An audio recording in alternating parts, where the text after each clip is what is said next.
harder and harder to find a really good fucking teammate. Someone who's going to have your back, who's going to be there regardless. At One Huddle, we call it the bar fight test. Oh, yeah. Who's going to throw down? If something happened, what are they going to do? Sam Caucci, founder and CEO of One Huddle, the game-based training platform that's changing how companies develop their people. From the locker room to the boardroom, Sam has built a career around one mission, turning work into a competitive sport. So every day you have an internal competition that you're being held to a standard around. And then every day you also have an external competition where you're competing against somebody across from you. And I think that the most important thing was the culture was, and maybe this was absent a lot today, but it was a good thing to fucking compete. You taught me not just how to sell. I understand how to sell myself, but I didn't understand how to sell things without having the credibility. I didn't understand how to actually bring people in and not how to convince them, but get them to understand this is the right thing for them. That selling became service. Not so much selling became like a used car salesman. Performance organizations they create an environment that challenges their people every day. They create an environment that is continuous, which means they're creating consistency in everything that they do. And they're a highly competitive environment. Describe to me, like, what is a good game? Welcome to the show. Oh, thank you. Man, Appreciate it. appreciate you. Oh, so, yeah, you mentioned Chaminade, and I think nothing better than starting a good conversation as like your arch nemesis, right? Not really, but Chaminade was a competitor from high school. I always tell this story. Did you go to high school? Me? I did go to high school. I didn't finish college, but I did go to high You school. went to Hills? No, I went to Dade. Yeah, Dade Christian. Dade Christian. Yeah, 186. Where? Mine going drive. Or he was Westminster. No, I didn't go to Westminster. A-Rod. A-Rod went to Westminster. Yeah. He went to Academy. Yeah. They had a stud team. There was that was a stud team back then. Yeah. That was before us. But you guys had one of the best football teams in the country. People don't remember. Not when I got there. No, Coach G did a great job. Yeah. I think that's a good place to start too, is like, being around winners, like when you grew up, has that affected your career? Absolutely. I think that being around competition and wanting to be great is what affected me the most. Not necessarily winning anything. I mean, the winning made it easier. And winning is, it makes everything else make sense. But it was more the competing and the expectations and the discipline. Mm-hmm. That's the stuff that taught me everything, because even across all the years I played, the years I played there, we didn't win a state championship. No, you were ranked number 2 in the country. Yeah, you're ranked number 2. We went 14-0 into the state championship. Yeah, I remember that. At Doe Campbell Stadium. We lost 6-0 on 2 37-yard field goals. Yep. So we ended the season 14-1. We had 20 some odd guys signed D1. That was a stacked team. The team that was supposed to. Still, one of the coolest compliments that I saw about you is John Beeson, probably one of the best linebackers ever come out of Florida, said that you were the greatest teammate of all time. I thought that was pretty cool. Yeah, that's pretty cool. Does that mean anything to you? Being a good teammate? Yeah, I think that it's huge. at the end of the day, as you get older, I think it means a lot more now today than it maybe did at the time. If that happened, 20 years ago. But today, as you get older, you realize there's different friend networks you're around, different people, different organizations that you engage with. It's harder and harder to find a really good fucking teammate. Someone who's going to, have your back, who's going to be there, regardless. At One Huddle, we call it the bar fight test. Oh, yeah. Who's going to throw it down? That was part of the interview process. And we never asked the question. We asked the question amongst each other when we're evaluating. It's if something happened, what are they going to do? That's how my career got started. I was working with, I was in high school when I started coaching athletes because basically, a guy getting ready at the University of Miami, he's getting ready for his NFL combine, and he's like, "Hey, if I'm gonna call you at 2 a.m. because I trust you to throw down, I'm gonna trust you with my career." Because he had basically his agent screwed him, and he had his trainer steal money from him, and he's like, "Cav, I trust you." And at that point, I knew like, oh crap, there's more to this than just knowing if you're good at coaching. Because I was still an athlete and I wanted to compete still too. But I realized like all of those relationships are built from trust. That's where it starts. Now, you talk about competition. There's one thing that Coach Wandola had a great ability to do is like get everybody to compete. He was a very fierce leader in his environment. I never played for him or coached with him, but from somebody who's coached against him and been in that environment, I always watched the way his teams competed, and they were always in good shape, and they were always no matter where they came from, they were going to be tough. do you feel like that was part of, like, did you have that, or was that something that you learned in that process, playing for him? I mean, I think we competed. There's internal competition, there's external competition. Every day, there was the internal competition to be better than you were the day before. And you did that when you lifted. You did that when, we had bigger, faster, stronger back in the day. So every day you go in the weight room, you're looking at what your best day was, on that specific exercise last time you did it. So every day you have an internal competition that you're being held to a standard around. And then every day you also have an external competition where you're competing against somebody across from you. Yeah. And I think the most important thing was the culture was, and maybe this is what's absent a lot today, but it was a good thing to fucking compete. Like, in some organizations, there's almost a fear of, like, wanting to win has become a bad thing. If you're too aggressive, if you're too competitive, it makes people uncomfortable. And there's a lot of people like we're similar like this. A lot of athletes I'm around that go into the workforce, they get confused when this is the case, because if they came from a really good environment, that they create that culture of competition. It's natural, and it is built into the way we operate. It's fully baked into it. And I mean, I just think it's something that's we're getting away from in a lot of environments. But no, in the environment I came from, yeah, and that's the other thing with competition. I mean, competition isn't just me racing you. I mean, competition is also very metric driven. Yeah. Because when you compete, you have to analyze and look at numbers that sometimes you're afraid to look at. We talk about in sport, like practice, right? It's like the eye in the sky never lies. When you're competing, it's like, hey, what did you do there? And sometimes it gives you something off, but it's very clear, like, did you win or did you lose? Speaking of competition, like, it's a good way to introduce you. When I introduce you to people, I kind of tell the fish story, right? It's like, you're at Chaminade, I was at Dade. We never played each other in high school, but you guys were that team, and you're in a smaller division, but you guys were that team. And then you go off, I go off to college, you go off to college, I come back and I built a sports performance facility. You come in, I found out who you were, because probably like the first experience I ever had with you, I hated your guts. Do you even know this story? All right, so this is a great way to start. So I was hired by Nike to do the Nike Spark Challenges. I was one of their first kind of like East Coast, South Florida divisions. It was Tom Shaw, and then I handled kind of the East Coast, but I didn't handle Orlando. And Tom didn't travel. Old Tom didn't travel. He was just like, he did the premier stuff. Yep.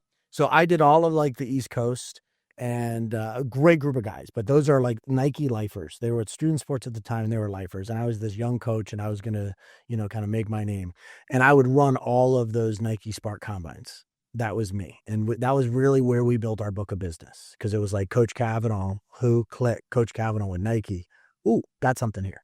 And that's kind of how my relationship in South Florida as a coach came to be a little bit more credible, because I was leveraging the Nike brand. We ran this massive event, and we were doing all the combine testing and everything else. And I think it was like a softball event that we were pulling in a bunch of times. And we had like a book, a 3 reminder of all of the waiver and release forms and all of the contact forms. And it was like me, but with like 2 other guys on the Nike truck running it. And I was the local guy, so I was able to take all of those leads and then contact them afterwards. And I'd come back in the tent, and they were gone. And it just so happened that you and a bunch of your damn little cronies decided to take our damn lead book and do a little sales call on a perfect competition. You don't remember how that worked? No, I mean, I think that we knew a lot of people in the community. Oh, that's how this works. I love this. But by the time that I got back and I would try to reach out to these people, they'd be like, "Oh yeah, so pumped up. We're signed up for our evaluation." I'm like, "Awesome. We're looking forward to seeing you." And I realized that they were signed up with another company. We always talk about the shortest distance to the sale. So you're always talking about the shortest distance to whatever the 40 was. Absolutely. Shortest distance sale. And then you leave there, then you go in, you work, I think it was a Lifetime, right? I left, from Perfect Competition, I went to Lifetime Fitness. With the Lifetime, and then you went from there, and you worked with Bill Parisi, Martin Rooney, sold the NFL Combine side of things. And I remember I went up to do the 2-day event with Martin and Bill. And I go up there, and I think this is like the first time formally we meet in person. And I'm like, can't beat him here, can't beat him, in New Jersey, can't beat him in Mid-Atlantic. All right, screw it. All right, how do we join him? So we break bread together, and it's like, all right, we got to figure out a way to work together. And ever since then, I remember in the beginning, I'm like, all right, if I can't beat him, I got to join him. And I don't like to lose, but I realize that I could outcoach. If you put me in an environment, I'm going to outcoach people. I know that. This was not a matter of outcoaching somebody. This was a matter of understanding my skill set and knowing that there was somebody else that was better at another area that I needed help in, which is number one on the biz dev side and then number two on the sales side, because I never had to sell. To me, people did come to me. My reputation mattered. And you taught me not just how to sell. I understand how to sell myself, but I didn't understand how to sell things without having the credibility. I didn't understand how to actually bring people in and not how to convince them, but get them to understand this is the right thing for them. That selling became service, not so much selling became like a used car salesman. And people look at us being from Miami as we're loud people, we're fast talkers. And it's like, oh my God, I don't know what to do sometimes when they deal with people like us sometimes. And in environments, learning how to sell from you is something that was an eye opener, because it was like, wait a second, you're telling me I could sell and I don't have to be all these other things that I don't like? Because there's a lot of negative connotations around sales, probably more so 20 years ago than there is today. I think that our generation grew up where our parents, if you were dealing with a used car salesman, it was like this kind of meeting of the minds before they would go to the car dealership on how they would actually like try to get the best out of people. And we would think that they would have the meeting before to how to screw the customer. And that was kind of like what it was known for. And I think one of the things that you taught me was how to ethically do it, and that selling became service. Is like, do they really need this? Because if you're doing that for them and they don't need it, then you aren't doing it the right way. And if you are selling them and they do need your service, then would you prefer them go to your competitor because you know that you're better at what you do than them? And that really changed my mindset on sales. But it also probably says a lot of how you actually lead. You lead through what is the value for the other party. So now your experience, I tell you, like, that's my introduction of Sam, because it's a fun introduction. It's like taking this kind of like big loop and bringing it back around.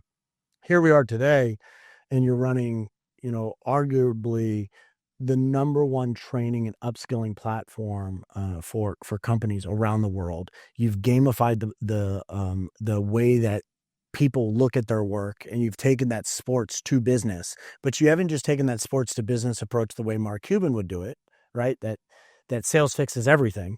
He's like, hey, sales fixes everything. And it's like, let's just like get more sales and that solves all your problems. You do it by upskilling people, and you do it by training and developing them. This is a really cool thing that you've kind of come up with. I've watched it from the ground up, which is really cool. I got a lot of pride from being kind of like a fan and supporter. But where did this kind of thing come from? Where did Sales Huddle, which was like one huddle, where did it start? And how's it where it is today? Yeah, I mean, and to come, a few steps back to go a few steps forward. Every place I worked, whether I was coaching, and because I started as a football coach at Hialeah High School. Yeah, with I was born and raised in Hialeah. Yeah, so that was my first coaching job, first job. Yeah, my dad was a stud there back in the day. I learned really quickly that I liked coaching, but it was on the field. But I learned really quickly that the organization, I had skills that were more front office, biz dev, sales, marketing versus just being on the field. But I loved coaching, and coaching was I don't think I would have any of the success I had early on if I didn't roll my sleeves up and understand coaching from the coach's point of view on field. I've never been able to sell it, which is also a good learning lesson for anybody selling anything. If you're not a customer yourself, if you're not a user, you're never going to be able to move the product or the service the way you absolutely. Could. But I started on the field. I spent arguably my entire career until starting One Huddle in rooms around high performance coaches like yourself. And, the names you mentioned, but not just in the organizations I worked with, but for NFL Combine Prep and MLB and pro tennis and pro golf and all these environments, we're dealing with, the 1% of 1%. And you're talking about coaches who all they do all day long is think about how do you get someone who's the best in this area to just be a little bit better. You're talking about taking a Frank Gore and shaving a 1/10 of a second off of 40. You're talking about getting Plaxico Burress to jump a little bit higher. You're talking about getting Manny Ramirez to be just a little bit better. And all of those environments left an impression on me that there's a right way and a wrong way to do anything to create high performance outcomes. And I had this thing I was wrestling with every organization I went to. I would approach business development with the same level of detail that the coaches on the field approached their craft. And, just like they're thinking about the biomechanics of a specific movement, I was thinking about the mechanics of a keynote presentation, or the mechanics of how do you qualify a customer, or what does a good negotiation look like? How do you overcome the 7 different types of objections you get? There is a right way and a wrong way, and the way you teach it and then teach it and then train it and then coach and develop it, there's a very specific way to do it. And in all the organizations I was in, and when I went to Lifetime Fitness, which for everybody out there that knows Lifetime, they put a lot of money into training and development. Absolutely. But it wasn't that impressive. In these environments, a lot of the way that they trained their staff was, lock a sales rep in a room and make them watch learning videos for 8 to 9 hours and take the BS test at the end, and boom, you're trained. Or, organizations would fly a sales trainer in to do their 2 to 3 day rah-rah thing, which is entertaining and a little bit educational. But within 24, 48, 72 hours, all the sales teams I ever managed would recede back to their habits, and the material didn't stick. So for me, starting One Huddle was an exploration of how do you create a software platform that doesn't just make people better, is effective, but it was also something that employees wanted to do, that they went to. It wasn't just something that was forced upon. And, it took me several years of research in the lab to try to figure this out. I'm not a technical person, which kind of feels offensive when investors tell me I'm non-technical, but fine. And, to kind of build out what type of product we're building, plug the science behind it, and stand up a business plan to go and sell it.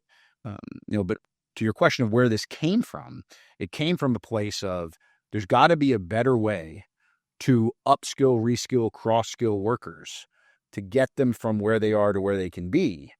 There's got to be something better than just printing a fucking manual and hoping they read it. There's got to be a better way than locking them in rooms and talking at them. And, there's mountains upon mountains of science and research that points in one direction on how to do it.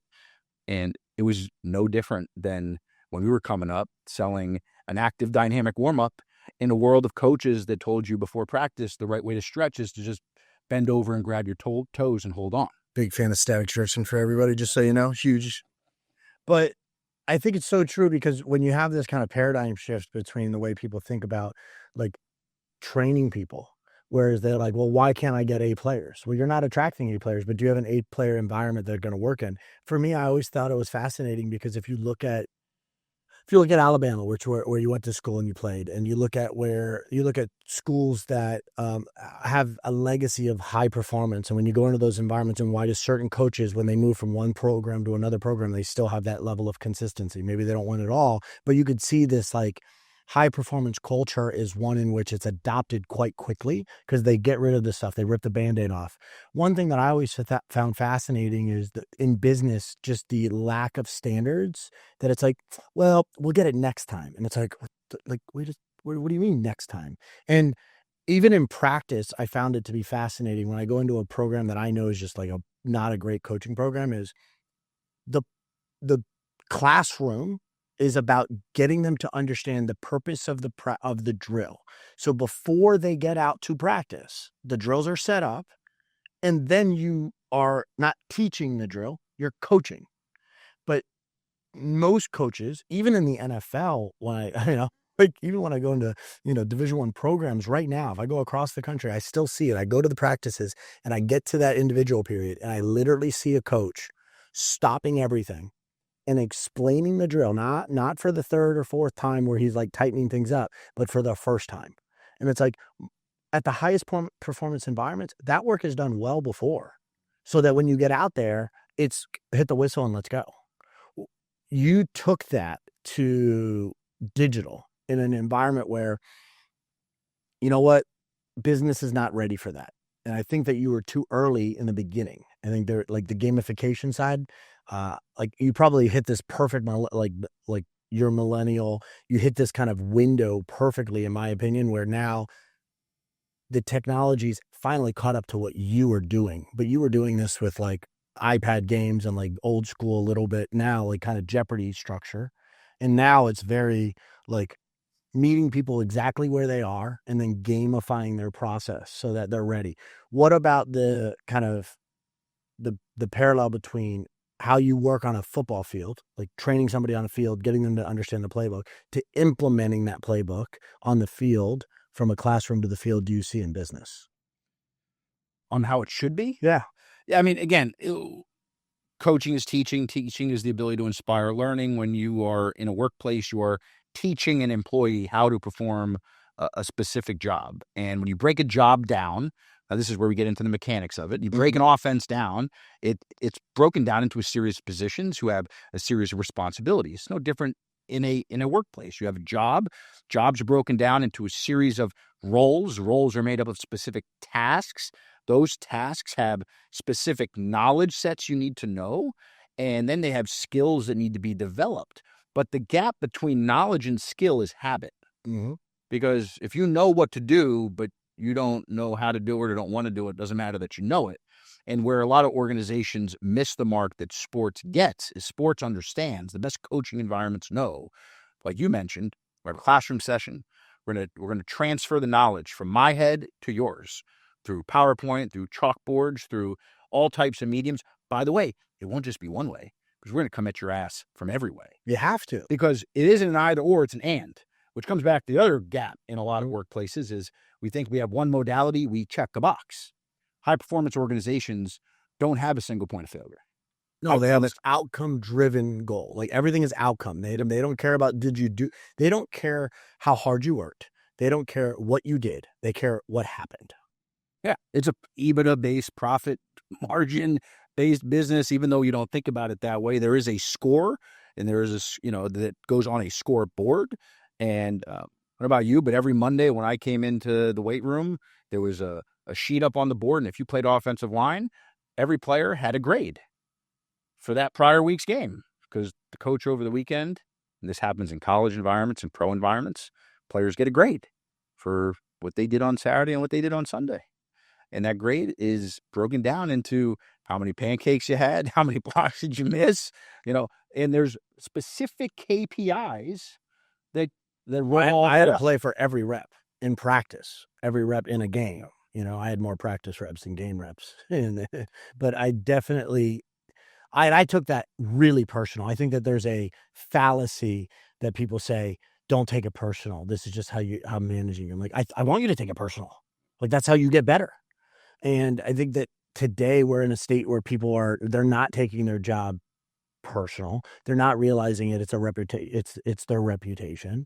And I don't necessarily believe how you do one thing is how you do everything, because I coach with a level of OCD and obsession that if I open up, an Excel spreadsheet, I don't even know where to start, and I'm all disorganized and things go a different way because I don't necessarily have those skills or natural tendencies.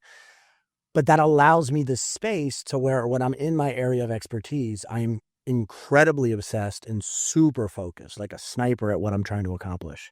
And that is very, very different than the way a lot of businesses operate. A lot of businesses operate with very just haphazard approach. Well, again, I would say there's 3 zones a company operates in, and you can see this based off of the way that the organization approaches talent development. And, today there's all types of organizations. Some all training and development goes into HR. Some of it's in operations. Some it's really compliance heavy. Some organizations, for whatever reason, have their legal counsel in charge of training. And this is where I get to. There's these 3 zones that exist. Companies either are in a protection mode. Mm-hmm. So if you're in protection mode, which means all you're doing is you're operating out of fear, you don't want to slip and fall. Those types of organizations look a certain way. And we see them all day long because, by the way, in America today, 83 cents of every training dollar goes into cover your ass compliance style training. Yeah. That is not performance building. No. It's cover your ass. So you're either in protection mode, you're in preparation mode. Some organizations are taking the next step. So they're making sure that they're not fucking up, but then they're also making sure everybody, their first 60 days, they know what to do in the job. So it's largely preparation. It's quick onboarding. They're doing onboarding only. But after that, there's nothing else. It's got to be performance. According to McKinsey in America today, again, picking on the U.S. only, the overwhelming majority of workers today haven't had any type of continuous development in the last 5 years, which is crazy considering the way that work has shifted. And it's completely different. It's a completely different business. Like most people's businesses today, it's not even the same operational business that it was 5 years ago. Yep. And outside of that first onboarding, pretty much most training stops. Right. And you don't get to that third phase. Now, for me, that's performance. What is that for you? Performance is a third phase. Yeah. So you're either in protection mode, you're in preparation mode, you're in performance mode. And in performance mode, you're not just thinking about onboarding, you're thinking about ongoing. You have more of a pathway mindset, which means that when you get somebody onto your team, you're looking at talent not just as a resource. You're looking at it as a fucking opportunity for the business to grow. Costs 5 times more to go outside your 4 walls to find a new candidate. And it does just develop what's right in front of you right now. And performance organizations they create an environment that challenges their people every day. They create an environment that is continuous, which means they're creating consistency in everything that they do. And they are highly competitive environments. These are environments that they win and they lose every day. They are not afraid of measuring and then going back and analyzing those measurements. They are abundantly clear as well about what will it take to get to the next position. So again, you walk into a brand and you talk to a frontline worker and you say, how long you've been here? I've been here for 6 months. I've been a bartender. Well, what's the next job for you? I mean, I don't know. I guess, that's an environment where a worker has no fucking idea where they're going next. And there's just absolutely no way that worker is going to be able to give you as much of their talent as they have if there's not a clear understanding of where you go next. And organizations are afraid of providing clarity because many are maybe haven't gone through the hard work of defining what does it take to go from X role to Y role. How do you get there? And again, without that clarity, without that being clearly communicated to people, you get a workforce where talent is often being wasted and talent isn't bringing everything they have to the table every day. And then you have a world where, people get on TV and they say, oh, workers are quiet quitting and work great resignation and Gen Z is lazy and millennials are this and all that bullshit. Well, it's bullshit because it's an excuse. At some point, someone has to take ownership. And in leadership, the fish rod's at the head. You have to understand that you're creating an environment for people to quietly quit. And I think in a lot of these organizations, it's easy for people to hide. Really easy, especially since there isn't no ongoing training, because in that ongoing training, you're getting a quick feedback. And in that ongoing training, you're getting, wait a second, you've slid back.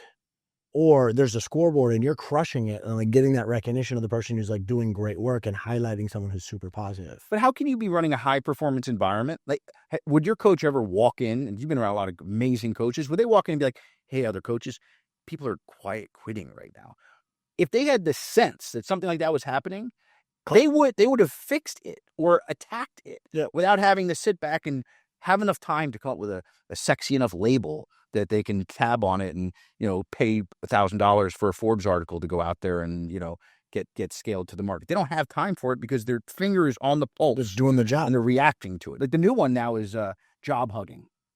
I don't know this. That's the new one. Yeah. The new one. Without demonstrating it, tell me. Okay, don't worry. No, job hugging is all now about it's again, new label on workers saying that with what's happening with AI and what's happening with work and economy, that workers are, they're not quite quitting. They're holding on for dear life. So the phrase is that they're job hugging right now in order to make sure that they don't get let go, which is kind of a sick fucking phrase, right? The holidays are right around the corner. Like, there are people have all types of events coming to say that they're job hugging, when in reality, the data, I don't know if that, by the way, a survey of workers isn't enough for me to say there's empirical evidence of job hugging, but there is enough empirical evidence to say that employers are, it's not that workers are holding on. It's more that employers are holding back. Yeah, it's absolutely clear that organizations, there's a absolute line between the high performance organizations that are constantly investing, pouring in, trying to find more resources, trying to find more tools, iterating quick and fast, and the ones that are saying, this is the way we've always done it.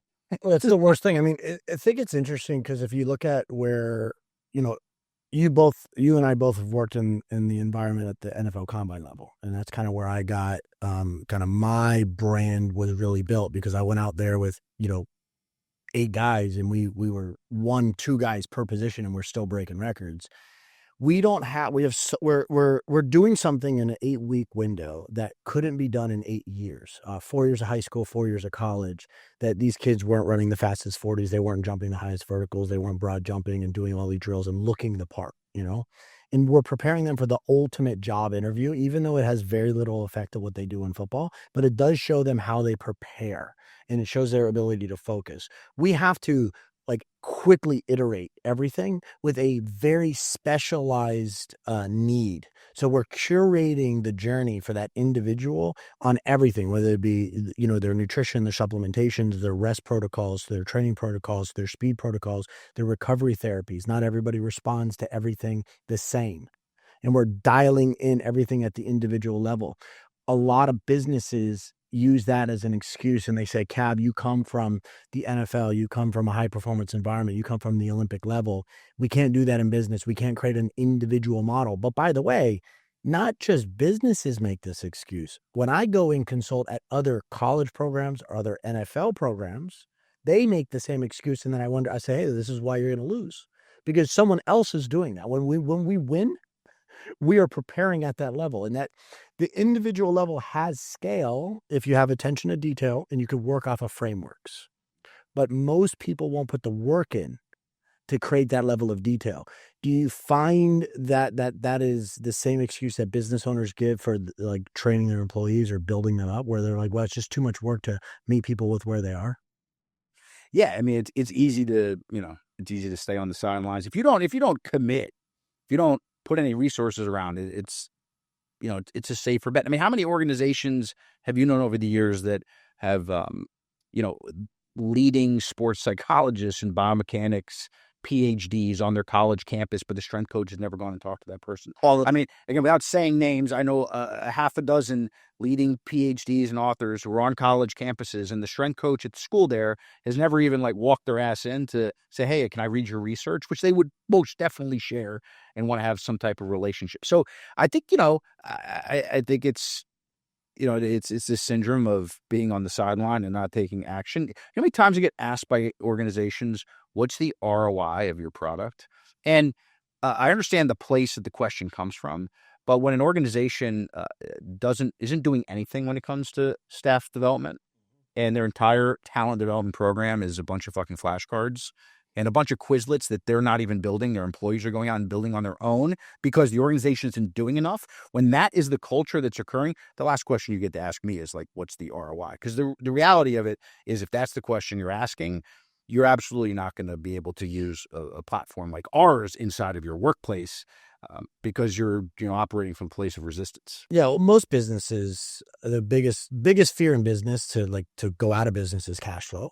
So cash flow management is the number one problem. They run out of runway. Yep. And the biggest reason why that's the case is because of bloat, which kind of comes back to wasted talent, which how big is their organization, where it doesn't need to be that big, but it's not so much that the organization's large, is that there's a massive space between, are they using people? Are they leveraging it? Are they developing the people? And that comes down to use the bloat they have. I can tell you where the bloat is, because I was just at a conference at a very seminal Hard Rock Hotel Casino. I was at a conference a bunch of months ago, standing. I used to spend a lot of time there, by the way. Yeah, different. So they had to knock that whole part of the place down. Oh, they did? Start over. Bummer. But no, I paid the electric bill there a few times. Can't make the shit up. Did a keynote session. Everybody comes up after, as you know. Everybody has a million, questions and answers, and they want to use your product and all this stuff. And I'm at the bar later with one of the guys from one of the brands who was looking at the platform, and he loves everything about it. And he says to me, we really don't have any budget for 2026. We're gonna have to look at this to 2027. Now, why I bring that up? That guy brought all 11 people from the corporate team. Jeez. They're all staying, all 11, in their own rooms at the Hard Rock, okay, for a conference for 4 days, times $1,000 a person. and they're all fucking down there at the casino floor too. And they're talking to me about not having a budget to help their people grow their business. So I hear you're saying on bloat, but the other reality is, and we have to ask ourselves at some point, where organizations put their money tells us what they value. And value with attention. Yeah. Most companies, they just don't value their people. It's a fact. Some do, some don't. And the ones that don't are, again, it's clear as day today. I tell companies all the time, do you want to care more about your people? I know exactly how to do it. Spend more fucking money on them. Spend more money on them. Like, you go from $15 an hour to 17 or 18. I bet you're going to give a shit a lot more about how they're performing. And, again, that's the opposite of how many organizations are thinking today, which is how I get more efficient, how I get more with less. And I don't know, I understand the mechanics of business. Like, I understand profit margin, but I also know that the hidden tax that organizations pay that they oftentimes don't look at is the missed sales opportunities that happen every day. I was just at lunch. Server had a great lunch, 5 different people at a corporate lunch. Server comes by, ready for the check. Yes. Didn't ask me for espresso, didn't ask me for coffee, didn't ask for dessert. If that person asked that question every single time they had a table, every shift, 52 weeks a year, the revenue impact of the business would be meaningful. Mm-hmm. We got to ask ourselves, why doesn't that server ask the question?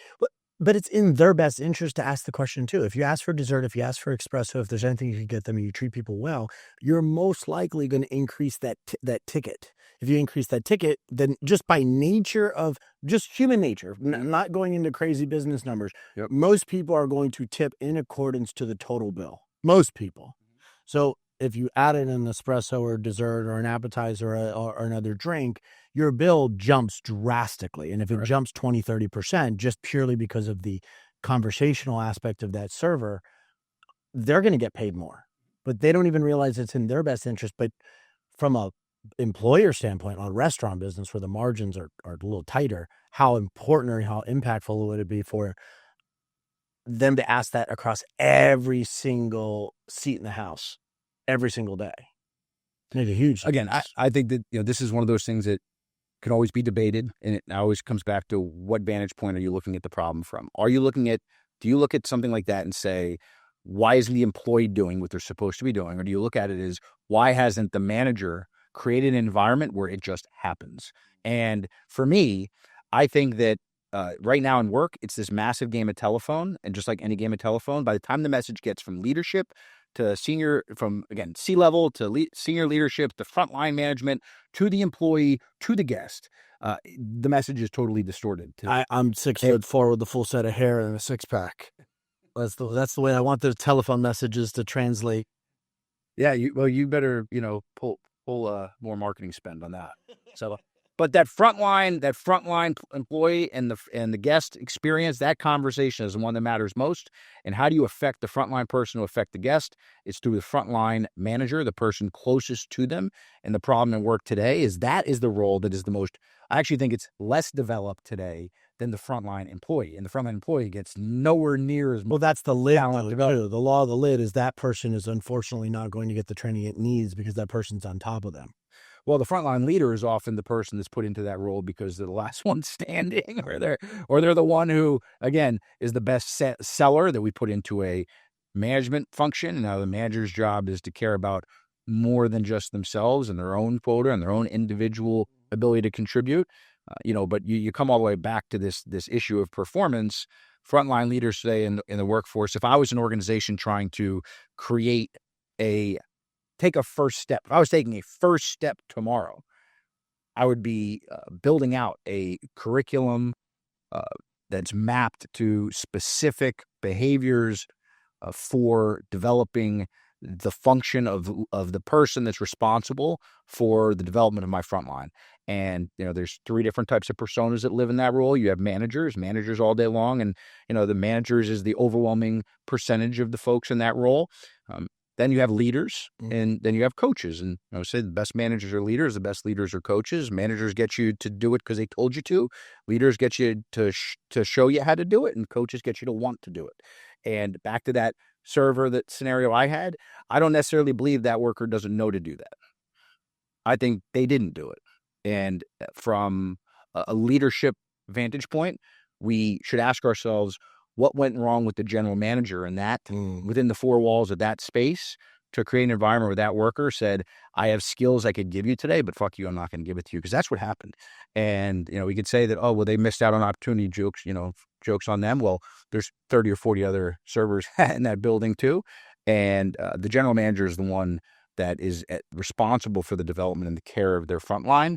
But oftentimes that role just, like I said, I don't think it's an attack on the person. I think it's an attack on the resources, tools, and coaching that they're often provided. And when businesses grow at any expense by just getting more efficient, cheaper, sometimes this is what happens. Yeah, it just slowly starts to go down is what happens. Right. It's a slippery slope. I feel the same way when it comes to the categories of managers, leaders, and coaches. I definitely abide by that concept. Actually, the way that I categorize people is how many times do I have to tell them the same thing. So it's also their listening ability, right? I work off of the rule of three. So if I tell you something 3 times and you take it and you run with it, man, you're in that leadership category. You really are. In my opinion, you're pretty solid. Because sometimes part of my job is to understand what's the right angle to communicate that to. The next thing is if that second group of 3, if that's to say now we're working into like 5 to 6 times, you're in that manager role where I have to like really get you to understand the SOPs and understand to do that. If you're in that kind of like 9, you're fine. Kind of like we talk about like cops, if someone's speeding, if 9, you're fine, 10, you're mine. Like if you're under 10 miles an hour, if I have to tell you something 9 times and you get it, it's like, all right, cool, you can work for me. But after 10 times, man, like right. there's nothing else I could say to you that is you're not interested in listening. And those are the people that are kind of working their way out of that role. But I do categorize that. Now, the next level of like coaching, I think coaching is the best way to learn something because you have to teach it. And when you start to teach it, you start to explain something. You go, man, I don't really know this as well as I thought I did. And it's a little bit of self-reflection. It develops this level of accountability, self-accountability, which is really important. But it's also really valuable to realize how difficult it is to coach. Most people don't understand. They're like, oh, that's pretty easy. You get up there and you just demonstrate something. And in my coaching career, in the beginning, that's what I was. I was a really good athlete. So I was like, jump on this box. And I just jumped on the box. But then when I broke my back and I had to be like, jump on the box. And they were like, how? I had to learn to articulate that. And I had to hit it from a different angle. And this is the stuff that we learn in sports coaching, which is we're not always going to be able to show. We're not always going to be able to tell. We have to be able to articulate it in the way that they learn. And people have different learning mechanisms. Let's move into kind of like, I still think of this like in my work in the NFL Combine, we had to figure out like, how do we get this person to understand what we need them to do? Because we have a short window to make this happen. In your platform, you have many different ways in which people could kind of read something, gamify it, and then like get better at it, whether it be visual, whether it be like they see something. You're taking all of those principles. My background's in neuroscience. It's a concentration in neuroscience with this like high focus on like how do people actually learn, skill acquisition. Yep. So this totally makes sense to me. It's what's helped advance my career. You have applied these principles in a gamification way in the platform. Do you find that there's more adoption because of that within the platform for people? When organizations use it right, yeah. And again, I think there are good games and there are bad games. And describe to me like what is a good game? Yeah, so a good game, the 3 rules of a good game that these are like the ingredients that have to be present. And again, today there's a lot of things that are gamified. You can gamify a lot of things. You can put like the gamification sprinkles over the top, mechanics, badges, achievements, trophies, leaderboards. Those are all the types of things that we would equate with a game. But good games follow what we call the ABCs of a great game, and games provide the player, which is the worker in our case on the platform. Sure. They're afforded the autonomy. So autonomy to choose what you do. And this is a big problem with most corporate training, learning environments is that if you actually study the history of a lot of these softwares, which unfortunately I had to do, the reason that we go to a job and they make us watch videos and go through courses is not because it works. It's because that's what was done before. higher learning started e-learning platforms first. And when these big e-learning softwares ran out of companies to sell to, or being universities, they turned and said, oh, the workforce, there's 5,000 companies out there that could buy our platform. So these e-learning platforms weave their way into corporate training. So the whole, watch chapter 1, watch chapter 2, watch chapter 3. And the problem with that approach is it robs the learner of any autonomy to choose what the experience is. And so you're going to watch the video, you're going to watch it for 60 minutes. If you walk away, it stops. If you're not answering a question every 3 seconds to show you're alive, it pauses. And then at the end of it, you're done and you go to chapter 2. So the great games are the opposite of that linear approach. They're non-linear. They give you the ability to explore, choose which way you go. Do you go up? Do you go down? Do you go left? Do you go right? What strategy can you employ? So for us, the first element of a great game is we're giving the learner a lot of space to choose how they want to engage. By the way, also it could be when they do it, where they do it. They don't just have to do it at work. They can do it at home. But why would a worker want to do work at home? Again, you're defining it as work. I think that a good game would not be so explicit that this is work. This is career development for the work. And what that kind of almost leads into a little bit of the second one, but still autonomy. The other element of autonomy is letting them choose what they skill up on.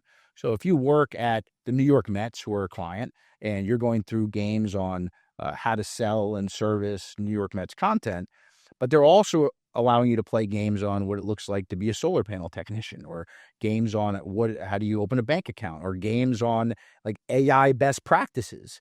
So they employ other types of content that go beyond just position-specific training. And the best organizations, that would be why, again, a worker explores games off the clock. By the way, on One Huddle today, 71% of games are on non-position specific training by a worker. That means you're a bartender playing manager games. That means you're a hostess playing bartender games. That means you are a retail associate playing games on, financial literacy. But that resonates with me because as an owner in one of my older companies, one of the things that I was frustrated with is that I was the stepping stone for some of the best talent in the college strength coaching and sports sector space, where if a college basically would be like, you're going to go get a guy from Kavanaugh, he comes to you pre-trained, it's like, this is great. Like they know how to, and I'm legit OCD in the gym where it's like the numbers of the dumbbells are vertical, every single rack when when the racks are preset, it's like, it's like pressing a damn a Nintendo game and it's like back to the start. When you stand, you have what's called field vision when I coach. So you have this kind of victory formation. You know what you can see. Your head's on a swivel, but you could manage within this V. And these are all of the things that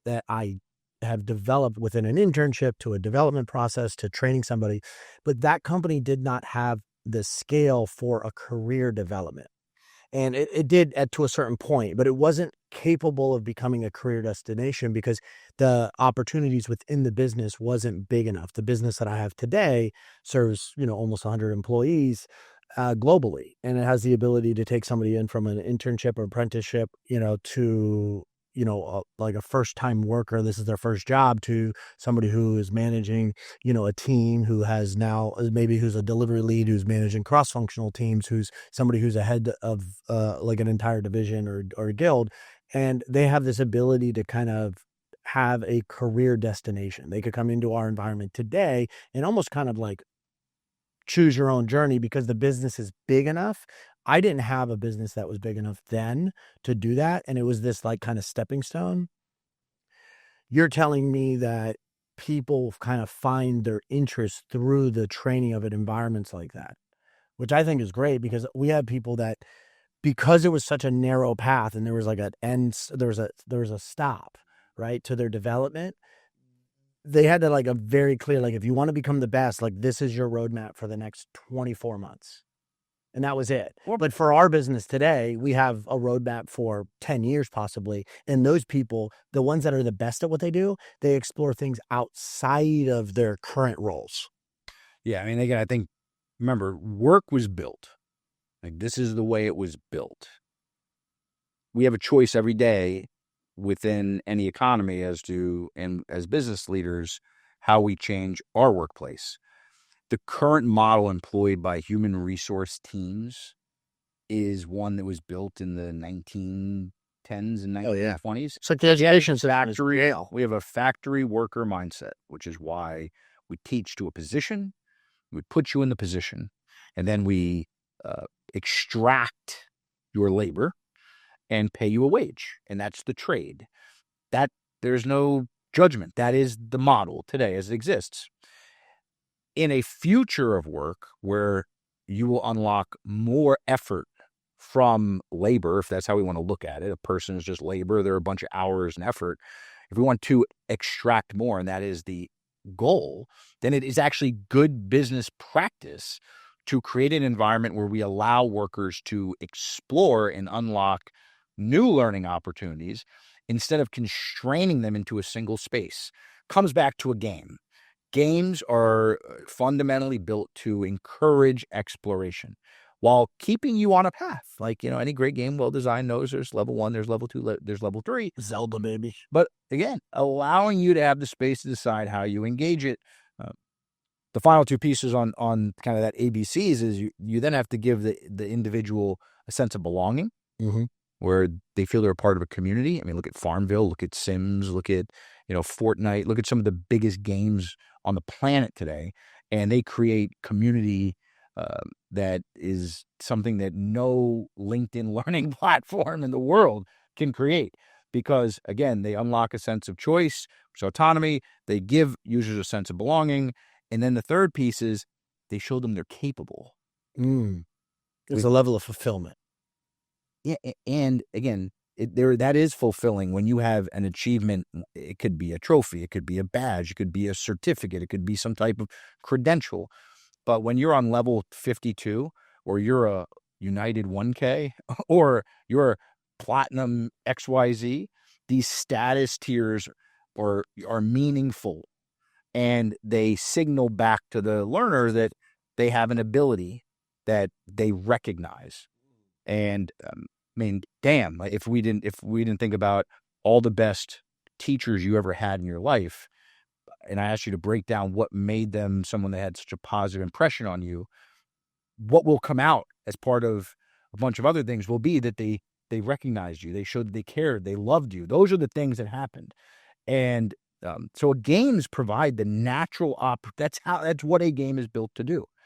And for whatever reason, even though we may learn through games, I learned how to be a great father, husband.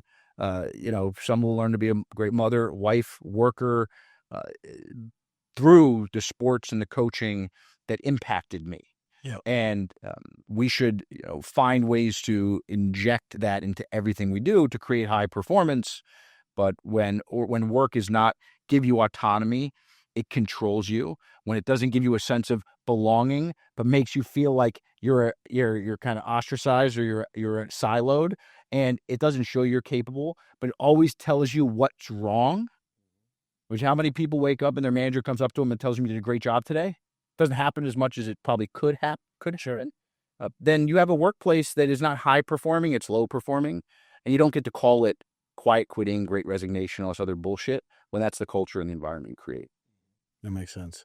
What you've come a long way, in my opinion, like coming from a book standpoint, right? This thing's. Did you read all of it? I did. I got through the whole thing. A lot of words. It's a book, so you're supposed to read. Well, I mean, I okay. I wanted to like swap it with this one. Yeah, I was a shorter book. I wanted to, this was a lot easier. I love that thing. That thing's like that's a little like back of pocket Bible. Yep. Really valuable. You can see it's got its wear and tear too. See, I even used my tie down. What's a tie down? Did you like this book? I thought it was great. Right? I think it was great. I gave it to all. This is awesome. But I think that's where it's funny to go from like, hey, you're seeing this level of a book to where like, yeah, it's a little different. Yeah. This thing is a lot more tequila. I bet. And it would have increased the ticket depending on where you are. All they have to do is ask. But I think that this book is pretty awesome because it spends a lot of energy on where work comes from. Like there's a great book. There's two of them. I forget the author, but it's like the weapons is the mass. Weapons of Mass Destruction of like Education. I forget the author, but it's really good, like the educational system. There's two really big ones. But you go back into like the history of a work. You do focus in the US primarily, and I know you work globally, but it's a really good way for people to kind of look at how did we get here. And then you transition into um not only where are we going, but how do we solve for these problems?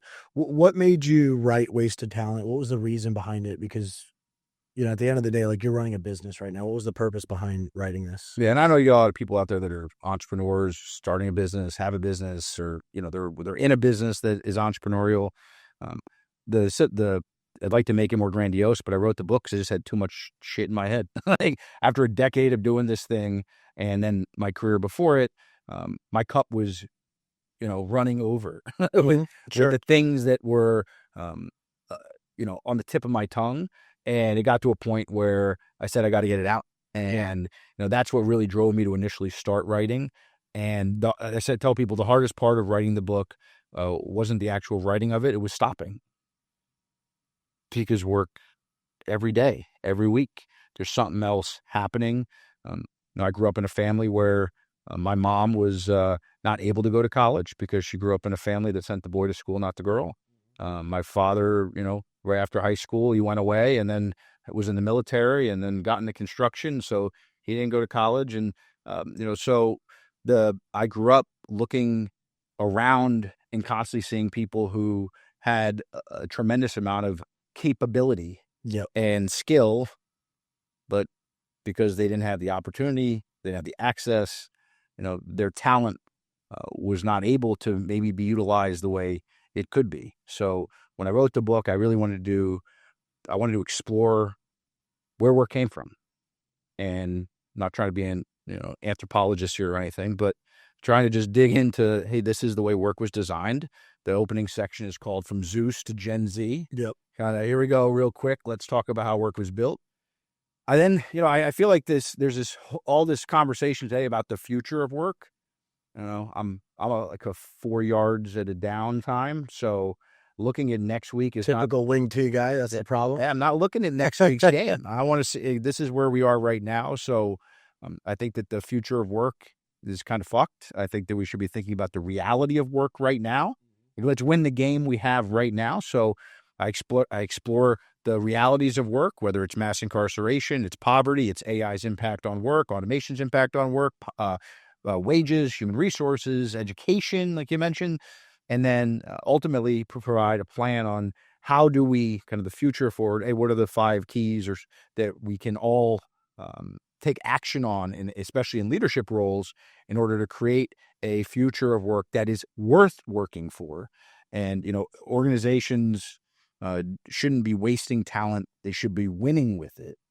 So that was the book. Yeah, I mean, I think it's fascinating in the sense that this book has about 3 different audiences. It's not just for the owner, entrepreneur, and business owner. It's not just for the leader, managers, and coaches inside the organization. It is also for the frontline workers as well. What's the most interesting to me is I spent a lot of time with you personally, and I've seen that you actually like live this stuff, like you believe in it. You've been on the hill trying to actually like drive some of these things through to make some change. You've spent some time like sleeping in a bing bag, outside to kind of like voice basically your concerns for how to do things the right way, and to get awareness around this. You're not just somebody preaching at the top, and you're actually there doing the work. And that's rare today at the leadership level. Most people will be like, they talk a good game, but they don't put enough, miles on the tires, so to speak. And I've been able to watch you do that time and time again. Your wife is highly educated, high-powered individual that is really, really great at what they do, but not necessarily always getting the same opportunities. You see things from so many different perspectives, and then you have, in a weird way, I think people do look at you, Sam, and go, man, he's tough, he's direct, he's super clear. Like, he's not really there for me in a lot of ways, because you're like, oh my God, you're talking at me. That's like, this is big leadership stuff.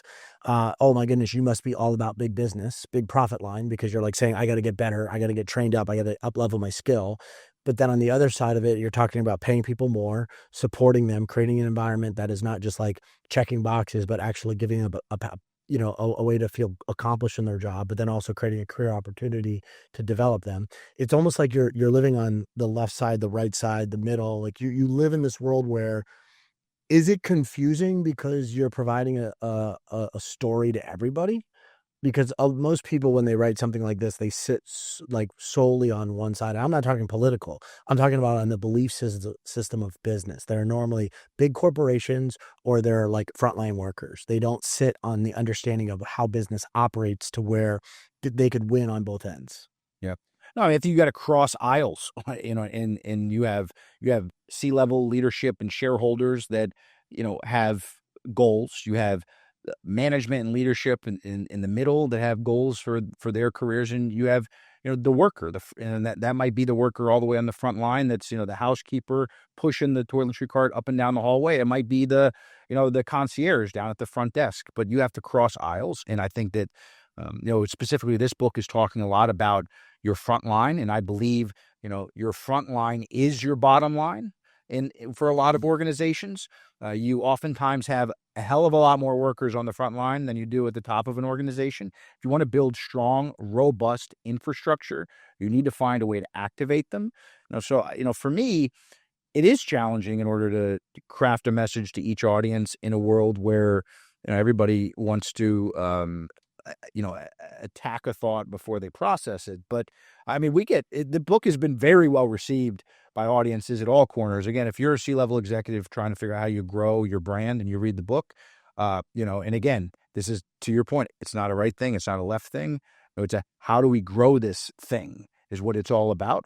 And if you're a coach in the middle, you're a manager in the middle, trying to figure out how you get more out of your people, there's something that we got to talk to you about. And then if you're on the front line, this isn't about charity. And I'm just saying pay workers more because, again, I feel like sometimes when I get all these HR conversations and I get a lot of people that say like, hey, just pay more, but we're doing this, we're working hard, but there's no outcome. It's like, hey, like that's not how business works. Right.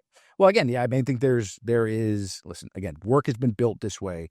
Are there things that are long overdue to be cleaned up? Absolutely. But I don't think the way that you inspire the future of work when you're talking to frontline is just to say, hey, I'm on your side. Just, keep doing what you're doing. That's counter to my core values and my standards. And a lot of the message to frontline workers is, if you feel like your organization is not affording you those opportunities, what can you do in order to create more value for yourself where you are, so that eventually maybe you do need to go someplace else. Yeah. Maybe you do need to pursue another opportunity. But there's a right way to handle yourself on the front line if you're stuck in a place that is a dead end opportunity. And there are too many workers in America today that aren't working one job, are working two or three. I mean, the Brookings Institute says 1 in 2 American workers are a $400 parking ticket away from poverty that work on the front line. Okay, so I would say imagine that worker coming to work today, thinking about that. While we know that stress affects work. So I have an incredible amount of empathy for work, for everybody at all corners of the workforce. I think sympathy is something I stay away from depending on the situation. But I think that putting yourself in the shoes of workers is something that has been probably one of the best parts of the experience over the last decade doing what we do at One Huddle, is just being able to talk to a worker and, hear from them. And all of those experiences, went into the book, as because, you read it 3 times. Just once. You do talk about, I love this statement of like work from kitchen. And there's a story in the book around like people sit in an environment where they can be in their kitchen, right? They can be on a high rise. They can be in that environment. But the pandemic changed a lot of things with workers. It changed HR drastically. It changed the way that we view our people. Let's actually dive into the book a little bit so that we can get practical with people. Are you going to read it from the beginning? No, I'm not. I even took notes. You should be proud of me. I even wrote, look, facts. You said a really good thing. But let's talk a little bit about that. What do you mean when you say like when someone jokes around about work from the kitchen and people sit in this environment to kind of sit on their pedestal? Yeah, again, I think that the human resource function is one that is ripe for transformation today. And one of the stories I tell in the book is I talk about a real scenario where I was on a Zoom call with a CHRO who was, sitting in what looked like, I mean, it was a pretty nice kitchen. It looked like it could have been right out of West Elm catalog, but there was marble all over the place, and she's sitting in her kitchen, and we're talking about her frontline workers who are playing one huddle. Back to that story of workers using one huddle at the edges of their day. We had a scenario with some workers actually out of the Cleveland Browns stadium. It wasn't the Cleveland Browns, but out of that stadium that worked for this brand, who there was a worker who was playing games on management. And this CHRO's immediate reaction to a frontline worker exploring skills outside of their job position was dumbfounded as to why would this worker voluntarily do something like that. And my response was, because maybe they don't just want to be a retail associate for the rest of their life. Maybe they have aspirations of moving up in your organization. And I just found that really, disturbing as I'm looking into the camera at someone that got the ability to work from their living room, and is, by the way, in a position which is supposed to, fight for the worker. It's like some of these human resource teams are, they present themselves as of the people, but they may not be for the people in many ways. But she had the ability to do that from her kitchen, and other workers don't get to work from home.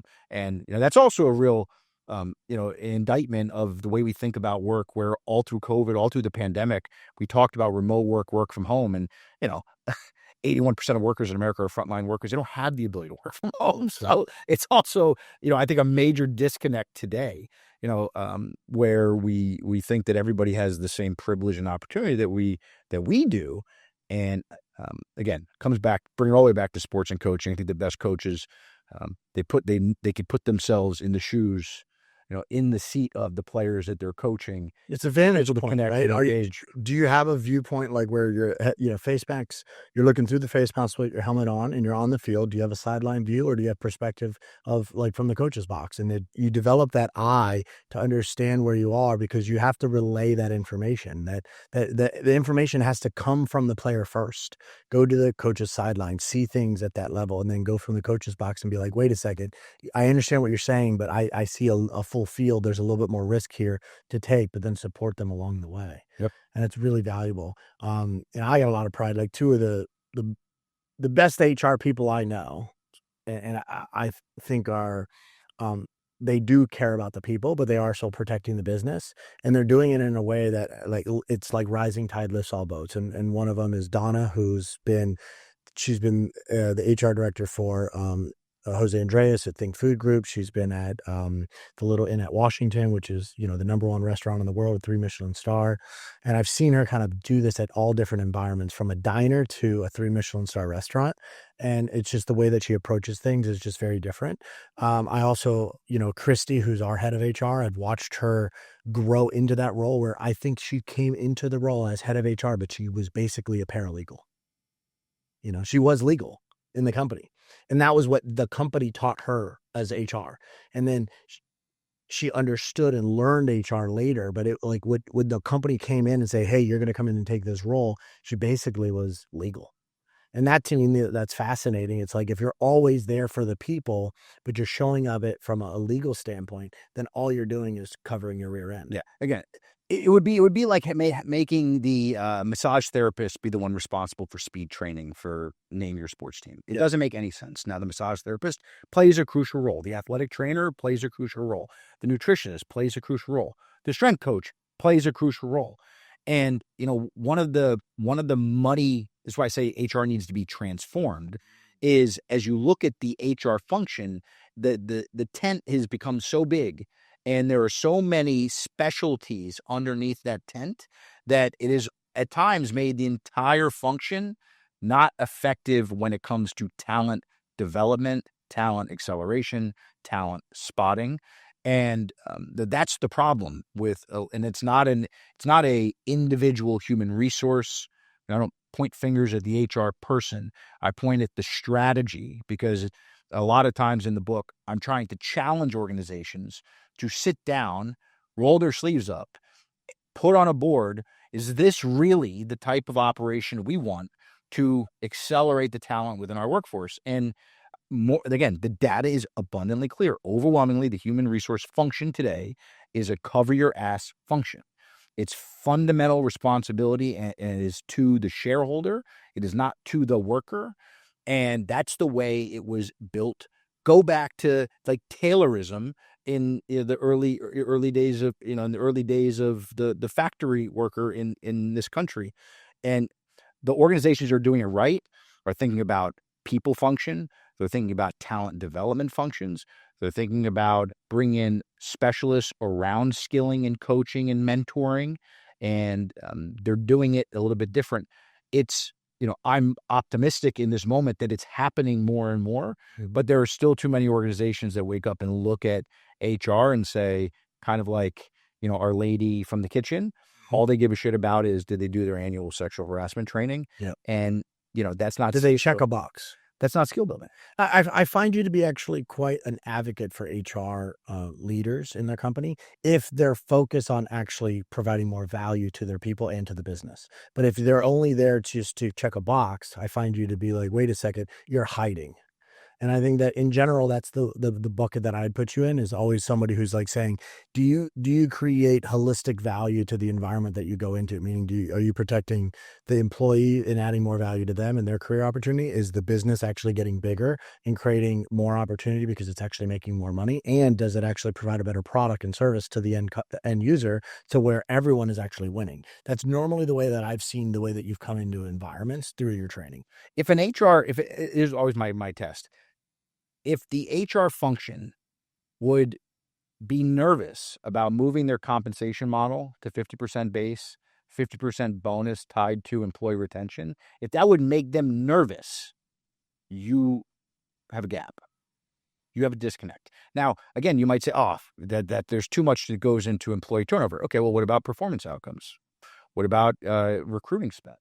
What about a half same that we would do it for performance for a business, right? If your function is finding talent and making it great, you have to have skin in the game. And again, if that makes you nervous, then organizations should think about changing the way that they approach how they're aligned. Because there's no way your HR function is doing everything it can at skilling, reskilling, cross-skilling, upskilling, as work is being de-skilled, by the way, which is happening as we're sitting here talking. There's, AI racing full speed and open highway at different tasks to make up work. So I think when there's better alignment, I'm an advocate for HR making more money. If you're doing that, I think HR could contest with other revenue generating units in the organization. Because if I'm the person that helped affect the worker going from a 4.5 40 to a 4.3, and now the 4.3 scoring 30, 40 touchdowns in the season, like, do I get a bonus for that? That draft stock going up makes you a lot more money. Of course. Like, why couldn't HR be a revenue impacting, revenue generating, performance-based function? And like I said, the ones that are like, I just want to be paid on what percent of people watch that sexual harassment course. Did I do my job? That's like giving people an A for showing up to class. And I don't think you get A's for showing up. I think you get A's for getting A's. And that's what that function should be measuring itself by. And if it did that, we would have a lot more interesting conversations at conferences around HR or around talent development or around talent spotting. Yeah. As you get into the book and you talk about the history of work and where we are and how we got to this point, you actually talk about like how to fix it. You talk about like the new strategies of how do we get from wasted talent to like really doubling down and doing the right thing and helping people and support their growth and their goals from both the business standpoint, but also from the frontline worker standpoint. Concept in the book is raise, like starting with kind of removing barriers. Do you want to like break this down for me so I understand like how this is actually able to be applied? Yeah, I think workers deserve a raise. Like, it's time for them to get one. And because you're fighting me on that, right? Is it a little bit different? Okay, if you want to give me, you want to double my base, that's cool too. But so raise, is an acronym. It stands for, kind of first prong is removing blockers. So what we need to be doing is, at the end of the day, there's all types of talent within your four walls, from the front line to the corner office, and there are too many blockers within the organization to access that talent. So what's a quick fix here? If you were to roll out a talent development software, if you were to go out and buy a software, it should be available for every worker. And that's not true today, by the way. Some organizations don't give the same toys and tools to an hourly worker that they do a salary worker. No, because they want to be like they have to pay for every one of those seats. So they start to think about it and they're like, well, it's not worth it because if this person's only part-time, then why we do it? Now, the way I look at that is this: part-time employees are full-time problems. Full-time employees are part-time problems. Choose your problem as a leader. I prefer to have full-time people because I know that if they're all in, then I could get them to be balling, right? Because like to be all in is be all in, right? It's ball in. So I can't do that if you're part-time because normally when you got like 1 foot over the edge, right? You got your other foot somewhere else and you're constantly thinking of that. But if you're all in, you already like, I know that the other thing that you're thinking about is your family all the time anyways, but now you're thinking about 3 things because you're trying to basically make ends meet. And I watched my mom do that. I watched my dad do that. My mom was a real estate agent. She was a teacher. She was a tutor, and she worked at, she worked as a waitress. And that's really hard to see. And you can't be great at either one of those, but you're making ends meet. But when you make ends meet like that, unfortunately, what ends up happening is you just start stressing yourself out. Yeah. And it brings it home. So we have a worker that worked at a major hotel brand in Santa Monica, California. I talk about her in the book. Her name is Michelle. She worked on the 5th floor. She was a housekeeper. And one day they started to notice that this person named Michelle was slowly climbing up the leaderboard at this hotel brand, not in housekeeping games, but in bartending games. So the brand comes to me and they're like, why is this person playing that game? Why are they doing that? And I said, well, maybe she's interested in being a bartender. Are you guys hiring for any bartenders? Everybody needs them nowadays. Next thing you know, they promote her into a talent development track for them to learn how to be a bartender. Now, it would be easy for an organization to say, oh, Sam, like, I get it. They're, this worker's playing a bartending game, but that doesn't mean they're like ready to be a bartender. I'm like, yeah, you're absolutely right. They're not ready to be a bartender. But the fact that they're interested, the fact that they're exploring, again, what do great teachers and coaches do when there's interest happening? Companies should be good at developing talent. See, that's a thing too. Organizations all too often buy trained talent. Yeah. Because they're afraid of building it. But if you have a strong infrastructure at taking someone from level 1 to level 2 to level 3, and you can identify a Michelle who came in with all of the interest. By the way, she was crushing the games on, their sommelier games, and she was crushing their games on steps of service. She wasn't even in the F&B track there. She was doing it. So again, they were able to identify her. They were able to promote her. They moved her to, they have a pool bar that she was able to work at. And she told me when I met with her that she used to work the grave night shift. She had 2 young kids that she couldn't see all the time. Now, like different schedule, earning a hell of a lot more. And she just saved that organization on God knows what type of recruiting to go get and one. time to find and train and maybe they'll work. So, this is not a charity discussion, sir. There's a EBITDA-based impact. There's a margin impact on the business because they identified that talent, because they set up an infrastructure where HR isn't just training, they're spotting. Because they know that when talent is exploring something voluntary, that is the crown jewel of talent identifications. When you're voluntarily doing something, it's called discretionary effort in the world of sports. Yep. Okay. So when you're sticking around after practice, but you know what companies are doing? This would be like after practice, locking the weight room and saying, go home. You can't even practice extra after. So just like in sports, we hear all the stories about the players that stick around and take 100 more swings, or they take, they run extra reps, or they do more. You don't even have the ability to allow it to happen or identify it when your organization is blocking your people. So that's the first prong. Too many organizations are blocking, and then you remove blockers. And the second one is adopt a continuous approach to developing people. Like, where people tend to think that like once you're onboarded, you're good enough. Yep. Yeah. It's the one and done approach. So the second prong is all about continuous. The future of work, the game never ends. And, if you're a talent leader out there who's saying things like, oh, once I was onboarded, I never need to see that stuff again, then you probably aren't going to agree with me on this piece. But when it comes to adopting a continuous approach, that's also based on the science of learning. So we know that there's certain principles and mechanics that have to be present for learning to be effective from a continuous perspective.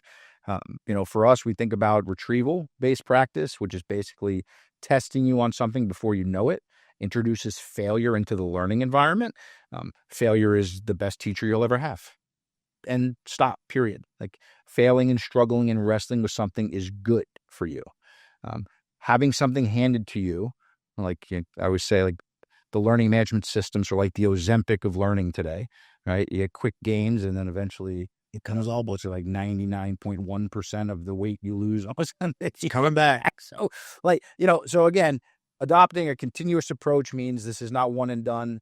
This is every day, and we're gonna foundation all of our learning on some real science that our team subscribes to. And I'm not saying you need to be a triple PhD in cognitive behavioral science or pedagogical design, but you have to have some mechanics that you point to other than just everybody learns a little different. So we have pictures for these people and videos for these people. And that's all, like, that shit doesn't fly anymore. Like, if you're going to create a high performance learning environment, stuff's got to be rooted in science. So we're big fans of retrieval practice, big fans of spacing. So, you learn something on day 1, and then, we don't let you see it again until day 3, and then day 7, and then day 14. The in-between time that spaces out creates better encoding in the brain of the initial learning event. It's the same way we work on memorization, because if we crash everything in, we'll be good for it right afterwards. But it's just that kind of like waterfall approach where it's just dumped out right afterwards, and then like, oh, I don't remember what I did. I passed the test. Yep. But I don't know the material. And this is the concept in sports, which is like, you do need to think about like better every day. You do need to think about every day as game day, and you approach the day, you got to win the day. And if you think about approaching the day as it's a game, then what ends up happening is like, how do I get dressed for game day? How do I approach game day? And if you start to approach game day as a learning environment, you constantly are getting better. Now, the next level of it is the I for investing in technology. Yeah. Today, with the power of AI, with this latest company that we did the acquisition on, we didn't know what we were getting, believe it or not. Once we opened the doors, it was very different than what we thought. And I think the biggest change that we did within the first year is we gutted the entire cloud infrastructure, the entire tech stack. We basically, gutted the project management platforms. We moved everything to ClickUp, literally changed the way that now we have a single source of truth.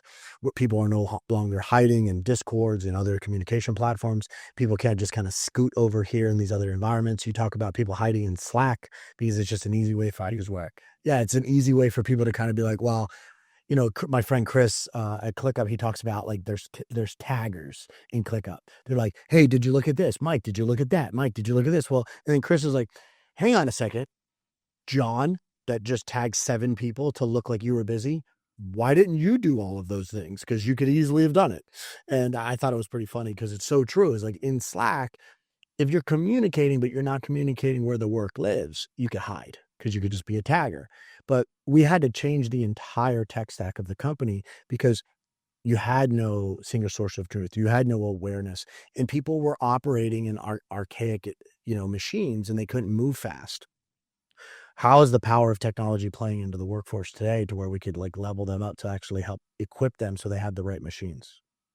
Yeah, I mean, there's a lot of technology around like the human development function, no doubt. I mean, I think that the area of the book I wanted to focus on, because again, if you really go into talent, you're talking about assessment platforms, you're talking about surveying, you're talking about rewards and loyalty, you're talking about compliance management, you're talking about learning management, you're talking about skilling, mentoring, coaching, and so on. So there's a lot of areas. For me, the approach was we should be investing in technology and looking at tech like it's infrastructure.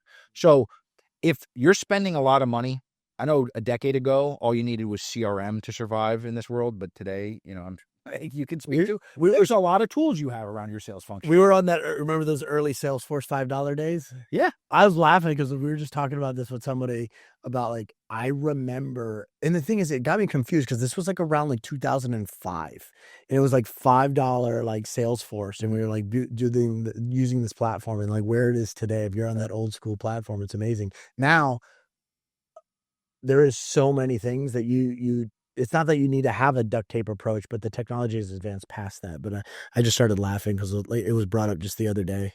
Yeah, but I mean, you think about it, it's a stack approach. You have a stack approach to your technology when it comes to sales and marketing, comes to finance, when it comes to the customer, I mean, geez, I can't imagine how many ways Starbucks can analyze a latte order and what their customers' data looks like. But when it comes to talent data, it really is really surface level. Did you do it? Did you not? So the position I have is that we should look at tech as infrastructure. We should think of it as being something that folks can access wherever, whenever. And, we still live in a world where way too many companies I talk to, their entire talent development infrastructure is a binder they give you on day one, or a set of flashcards that they hope you read, or it's elbow to elbow, hip to hip, and they spin it as like the best training is when I'm standing next to you, talking to you, again. So how do you think that companies should do it? Well, I think your talent infrastructure needs to have, first things, it's got to be something that's open source, meaning that it's something that everybody within the organization can affect. So when it comes to skilling, sometimes the corporate person sitting, in Seattle, like on the 40th floor in the corner office, doesn't have a really good vantage point of what's happening on the front line. We're big advocates that infrastructure should allow access bottom up, middle out, and top down. Okay. And, so if we're buying a technology, there's a litmus test I'm providing for how you should think about assessing the product. And if the product you're buying, the only person that can create it is the person that has, is a instructional designer that needs, to create a video and 108 hours of learning assets to be able to create a course and deploy it, that doesn't work anymore. So, it needs to be able to be authored at every point of entry, front line, bottom up, middle out management, top down leadership. It also needs to be something that workers can take with them wherever they go. So, when you look we live on our phones. Right. So again, the argument of we're still trying to, only allow you to access it on the IBM ThinkPad that's in the back office, and that's where you can, the only place you can do it. It just doesn't work anymore. We have to meet workers where they are. We're going to meet them in the flow of work. Workers today, we are a low wage nation in many ways. Workers are time poor and they're carrying multiple jobs. So if we want to correct this, we need to provide opportunities for them to access learning, not just when they're in a room. We need to use technology to do that. AI provides a tremendous opportunity because the one thing AI can do is it can identify knowledge gaps before they become revenue gaps and connect the right learning or the right skilling or the right information to a worker so that they can get the information and begin to engage with it so that there is not a gap that expands over time. And, that's something where those gaps create risk in businesses too. Tremendous risk, missed opportunity. And, again, it comes back to this point of view that oftentimes if you don't know why a certain initiative is in place, whether you know what or how is probably not going to matter. So a lot of this type of infrastructure provides C-level leadership the ability to share messages all the way down. We talked about the telephone earlier, getting a message from the corner office to the frontline interaction as fast as possible so that we don't need all the, oftentimes we're not going to need as much stuff in the middle that's just relaying messages, which again can turn certain management functions into, it's going to transform the skills that are needed for those jobs because their jobs are going to probably change a little bit. They're not going to necessarily need to run their, 400 slide PowerPoint deck like lunch that happens every Friday that, nobody really wants to sit through anyway. So I think this is a space we can't be afraid of technology. We have to invest in it. Organizations are either have high-powered, that's why I said it's infrastructure. Yeah. You either have high-powered, the train's moving at 300 miles an hour, or, if a stick falls in front of the Amtrak, all your trains are canceled for the next 3 days. Like, that can't work. Like, we need to be able to move at the speed of work. If we do that, workers will get information faster, they'll be able to affect the guest and customer better, and everybody will win. Nice. And then what's the S stand for? Supporting community programs. So, with all of this, we're talking about where, not just how do you develop the talent you have, but also how to develop talent like around you. And when you think about community programs, I think about K through 12. There's all types of high school programs and career technical programs within a stone's throw of your organization. And leaders that get out there and complain about not being able to find workers, or Gen Alpha is this and Gen Z is that and millennials are this. When they don't get their ass up and get out in the community and offer some of, all of their know-how, I just, I don't think that they're credible as leaders. I don't think that they create the type of opportunities for their organization either. So entry points would be K through 12. There's all types of K through 12 programs, whether they're nonprofit organizations like the All-Star Project, which is in multiple states, or the Covenant House, which affects, homeless youth. So there's all types of programs, K-12. Then there's university programs. I've been an adjunct for 10 years at Rutgers in their graduate school for their sports management program. I don't have that much free time, but I think it's important that I offer time if I can. So I'm an adjunct. I teach one class, every spring, and there's not a single person out there that's a professional leader or a talent leader that can't offer a workshop, a session, or go up, roll your sleeves up and teach. You think that colleges suck and they're not doing what they're supposed to do? Like, where can you help out? Even if it's just sharing with the career center down the street what you're looking for. Yeah. Again, where it's the university program within the area or your alumni network that you can go share with. And then the final part of support is there are a tremendous amount of nonprofits and workforce programs where there are men and women returning from prison. There are individuals experiencing time between jobs. And again, I think organizations, I sit on the workforce board in the city of Newark. I chair the tech task force in the city of Newark. We are always looking for organizations in the community who either offer time, space, and mentorship to those, in our community. Or, again, you really want to roll your sleeves up and be an advocate, go talk to the chair of the workforce board. In every community, there's a workforce board. It's a federally funded program in order to help connect workers that are out of work to jobs. So, again, I feel very passionately about that one because I think that's like put your money where your mouth is. If you want to really be a leader and find talent, but all types of talent I've found over the years just by being involved in programs like that. And, again, we get a lot out of it just from the type of relationships and connections we build.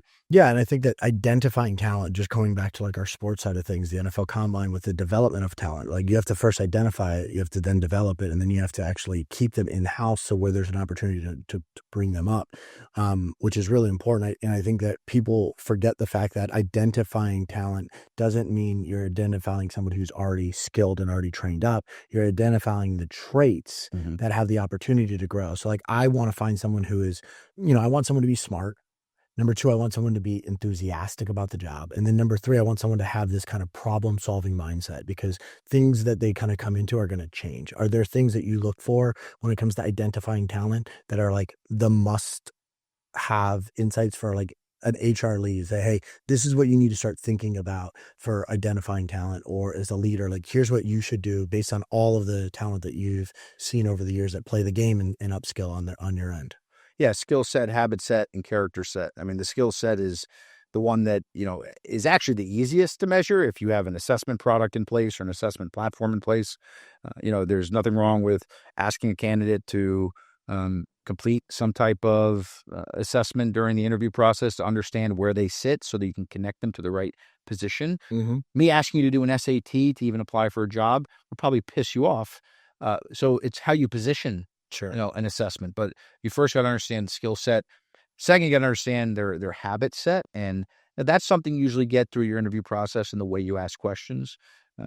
Understanding it's very easy to just be like, you went to this college. I like that college. I hire you. Or 100% agree with that person. I like that. Right. Like that is a method, that's also like what's getting in, it's getting, who is it? It's getting sued right now out to, Workday for the way their AI is connecting people to jobs based off their addresses and all types of where they live, where they grow up, of course. Yeah. It's same thing as college admissions. Right. So you got habit set and then character set. And, the character set piece is done by, it's still surprising how many people don't do, deep background checks on candidates, understand, where they're at or where they came from and who they worked with. I do think that the opportunity to assess talent that most organizations miss on, and again, depends on the organization and where you are. But looking at work more of like a tour of duty is going to be a necessity for organizations that want to find. This is where an opportunity for a lot of entrepreneurial companies are, today, because it's it's said that the average worker born today, like our kids, will carry 44 jobs in their lifetime. Oh shit, that's crazy to think. Like my dad had how many? One job. I mean, he worked other part-time jobs. Like he worked at UPS while he was a firefighter. How many? Yeah. One as a firefighter. Right. Started at Hialeah, was the captain of the city of Hialeah, and retired as the captain of the city of Hialeah. Now he started as a firefighter and then worked his all the way up. But he literally 30 plus years. That's what his career was, start and finish. Landscaping, landscaping, security, did all of the stuff on the other side of his job because he had to, but that was his career. One, my mom, teacher, she taught in Dade County schools from day one for 30 years. That's what she did. Yeah. So again, if you just take that data point, the jobs are, even if it's less than that, even if it's in the 30s, we're in the 20s, by the way, you're going to have to be able to take the talent you have, the skills you have, not waste it, right? Win with it, and be able to reposition to the next job as you move through the workforce. So I think organizations that shift away from this, I'm going to hire you and, oh, Justin, you're going to work with me forever. Isn't it going to be great? No. Hey, we approach our talent approach is it's like tours of duty. We're going to do a 6-month sprint. We're going to pause. We're going to take a breath. We're going to see how we like it. We'll make corrections, and we're going to do another 6 months. Maybe it's a year. Maybe it's 2 years, whatever your tour is. But I think that lowering the expectation of the worker that they got to make this decision about the rest of their life right now, because by the way, it adds undue friction on the candidate. It's not accurate. And, if the worker doesn't keep their skill set up to speed with the way your job changes. Oh, and by the way, your job may change in ways you didn't actually know it was going to change. So it's not, it may not be your fault, but you didn't reskill the worker correctly. So like I said, I think we need to shift to more of a, this is not a marathon anymore. This is a bunch of sprints. Yeah. And when we do that, we can possibly better assess a candidate. I talk a lot about experience stacking when I talk to young people. So I'm talking to someone coming out of college or in college trying to, start a career, get a job, find a path. It's not about just experience. It's about experience stacking. What are the experiences you want? Go stack those things together. And now it's so much easier to do than when we were coming up. Like, it's crazy how easy it is for people to even go abroad to do this. And now you can look at global talent. You have talent in your backyard. Like, you could, you have the opportunity as a frontline worker to go and get a job and gain experience from here and then start to pull it all together. Mm-hmm. And then from a business owner standpoint, you could curate the right environment that you want with the type of people. I find it, for me, no matter where I've been, there's never been like a clone of Coach Cav. Like, you've never seen like a Kavanaugh replica in any environment, because I need to have a yin and a yang. I need a puzzle piece of the right types of people. And every time people come into my environment, they're like, it's like a melting pot of people. It's like, of course, because number one, what that creates is a lot of diversity, not in the picture in the brochure. I could care less about that. What I care about is it creates diversity in ideas. It creates diversity because of the reality is our audience and our customer base is very diverse too. So sometimes we can't see things from their perspective, but somebody from our side of the company could be like, wait a second, that like you're misreading that, coach. You're misreading that because they see it a little bit differently than you. Yeah, or the offense changes. The defense needs to adjust. Like, these things are happening, and they're happening at a pace that is clearly accelerated over prior work transformation and changes. So we can't have the same model, the same playbook. And again, I think sports is another good example to point to. There was a time where we recruited a kid and they redshirted and you developed them over 3 years. Yeah. And then they started their senior year. Absolutely. That doesn't happen. That doesn't hold. The kids bounce around. They do what they got to do. It's crazy. It's not that there's no loyalty. It's that there's no commitment to them actually getting better. And that's the real problem. It's like, I don't have a problem with the loyalty conversation of college football. I have a problem because the representation of like their loyalty is based upon, are they staying at a school? But in reality, it's actually them just jumping to an easier opportunity to get more money because they're not willing to actually put the time in to get better. And this is what's happening is, even you see this in the NFL, is college isn't developing players anymore, so they're actually just going to get those bodies. And now the earlier stages of the NFL doesn't have the window to develop players. It used to be a time where, Aaron Rodgers sat behind Brett Favre for years to actually learn and develop, Yeah. and then they pop out. And you see that all the time. Nowadays, it doesn't exist. It's like you're in 1 year, and now all of a sudden, did you have a good year? And then you wonder why these rookies have a good rookie season, and then they tank. They get that sophomore slump. And it's because, well, they figured it out. The NFL is rapidly adopting to what's the talent that's there and how to actually beat it. So this is your raise framework. You believe that they need got E. Oh, is there there's something left? You got E. Oh, what's that? See, that's why you went to Dade County. You can only spell raise without the E. I would definitely. You'll like the I. E was the E. There was all fun, but the E is the fun side. E is elevating managers into coaches, and we talked a little bit about that already. But research is clear on this one. Gallup, who's probably done a dozen studies since we've been sitting here talking, they made the point that employee engagement is bad. It's been bad. It consistently is not. It's not going up. It's going down. They make the argument that when you double click on workers and you ask them what would make them more engaged and more connected to a brand. Pay is not number one.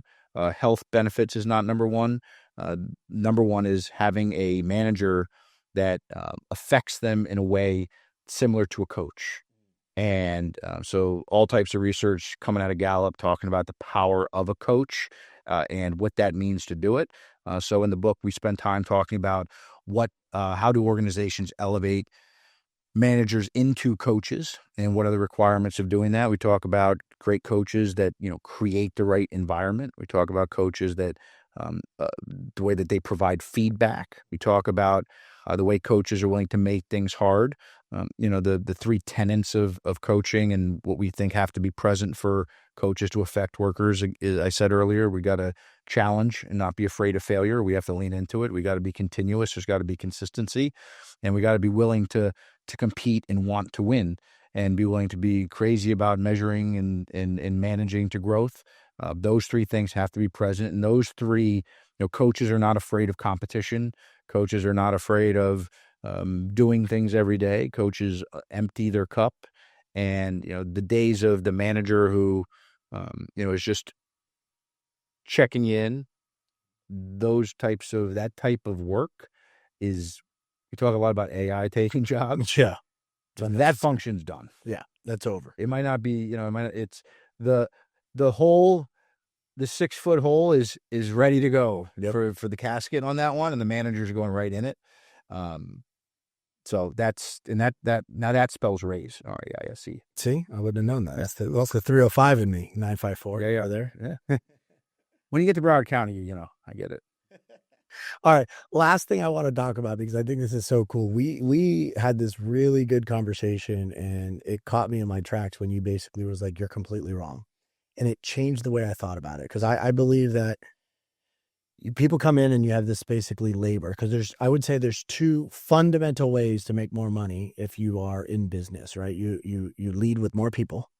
And you have to first do that by leading yourself. So if you're going to lead people, you have to lead yourself, but you multiply that, or you lead through higher volumes of service, which is a SaaS platform. So technology that allows that to scale. So if you're doing service and providing an value there, then it's a people-driven environment, right? Serve more plates. If it's a technology education service, it's a SaaS platform. You have both of those. Now, what I was coming to, and I had this question, this is just recently, this wasn't like years ago, but recently I was like, we have this issue with you have labor, and then that's broken up between unskilled labor and then skilled labor. And you cut me off and you said, I don't believe in skilled labor or unskilled labor. Why is that? Yeah, because again, there's no unskilled labor. There's only unwilling leaders, in my opinion. And that, I'm going to pause. That hit me hard. Because the minute you said it, it's like, oh, and every time you remind me of that same statement, it's one of those moments where you're like, I got to take ownership. That is so true. And it's a strong mirror on that level of reflection that I see, where's my gap? And where is what do I need to do to kind of fill that gap? And again, coming at this from a perspective of saying, I have a labor force that is, there's a gap between the labor force that is unskilled and skilled, and you're cutting me off. Let's go ahead and do that again. And I want to walk through, how do we close that gap? Well, there is no gap. So again, there is no unskilled workers. The data doesn't support it because the data doesn't support that we have a workplace or communities of labor leaders that are measuring skills. And organizations talk about workers. They're trying to, they have skill-based hiring, and the skill-based hiring is this thing that everybody has talked about for a long time. And it's this notion that an organization will put somebody through an assessment and then they will assess their skills and they will hire them based off skills. But as we know, the recruiting process today lacks assessment tools. We are not assessing candidates as to what skills they have. What we are doing is looking at where they came from. We're looking at what credentials they have from where they brought them. And based off of all of that, we make hiring decisions. And when workers do, and when you, by the way, here's another reason I know it's bullshit that there's unskilled workers. The other reason I know is because when you ask employers, what skills are we talking about? They say things like communication, hard work, soft skills. And We say that all the time. And when you double click on that, I say within your current talent development structure, because if I was you and I had issues with those three, what might you do with your own people? You might coach those things. Okay, so people are not good at communication, not good at soft skills, not good at critical thinking. Coach or what? That's my job. You probably do it. Yeah. Well, wouldn't you know it? Because at One Huddle, I sit on all types of data as to what organizations have done and are doing when it comes to talent development by skill track. And one of the skill tracks that nobody invests in, communication, soft skills, hard work. Those things, when we migrate companies to our platform and we look at the content they have, there you can't even find it. It's absent. It's not there. So if it was something that was a problem, we would see traces of the organization attempting to solve for it. Well, I do think that communication is one of the number one barriers for people to actually exceed in their jobs. I'm not doubting that workers cannot get better at communication. We just don't invest. What I disagree with is the blanket stamp of you are unskilled and then using that to go on Yahoo and to go on CNBC and go on CNN and to go on Fox and say to the market, workers lack skills. There is not enough proof to support that claim. Are there signals that you could get a little bit faster, a little bit better in those areas? Absolutely, because we believe that employees get stronger in a lot of areas. But my challenge to the employer is back to what we talked about with quiet quitting and great resignation and, Gen Z is this and millennials are that. You cannot just blanket claim things like someone is unskilled. And by the way, is there anything fucking worse than to call another human unskilled? Like as a blanket statement? No, so again, I have a problem with it because I think there's probably some worse things, but yes. Well, again, I think words matter. And within the four walls of an organization, if everybody believes that there are skilled workers and unskilled workers, I think that has a direct effect on the way that you invest money, resources, time, and energy into different categories of workers. And by categories, is that frontline? Is that mid-level? Is that management level? And, again, Today in America, 87 cents of every dollar goes to management level and above. Not manager training, but managers at the top get the majority of the continuous ongoing.